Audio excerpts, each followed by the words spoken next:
and suddenly everything happened, and then he was gone. Right? Who were you guys mad at, him or the team? Yes. I'm mad at Kai. Yeah. Well, I mean, so what exactly happened there? I mean, I still don't know. I know he was not very professional. I know he gave a really bad interview. When he entered the league, we drafted Kai, and we've seen this prima donna Kai Kamara before.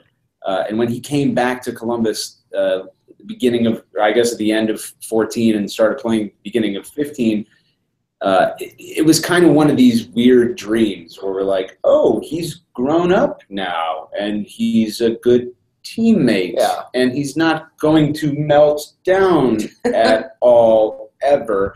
And then it happened and it was just like, wow, there it is. Yeah, it's like waking up from a dream. I mean, he promised us that he wasn't the person that he was, but I mean, he's been on 8 teams in almost as many years for a reason. Yeah. And there's a reason that none of the previous MLS coaches that had him on their team tried to pick him up now when we were wanting to move him. I mean, he's obviously got a history of this, and it's important to remember that 96% of being a grown-up is understanding dualities, and there's a very important duality here. Is Kai an asshole? Yes, Kai is an asshole.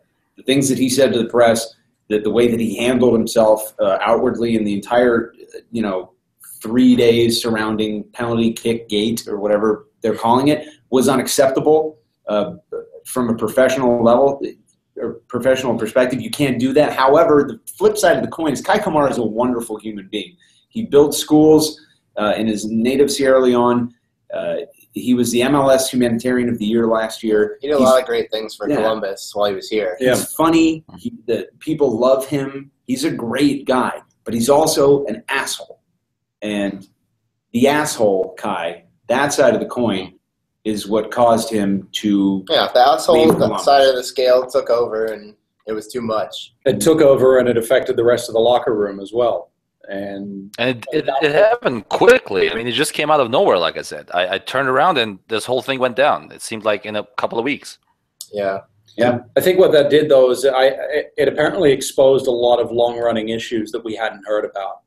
A lot of stuff from the locker room that, the other players were like, we kind of saw this building over time, and it was hidden from the fans for the most part. Yeah, I mean, and there's egos are a natural part of the game, especially at his position. But as long as you can keep it under wraps, and it's fine. I think that's just part of the game. You're not going to like your coworkers, but I mean, roll up. Yeah, handle it like an adult, and he did not.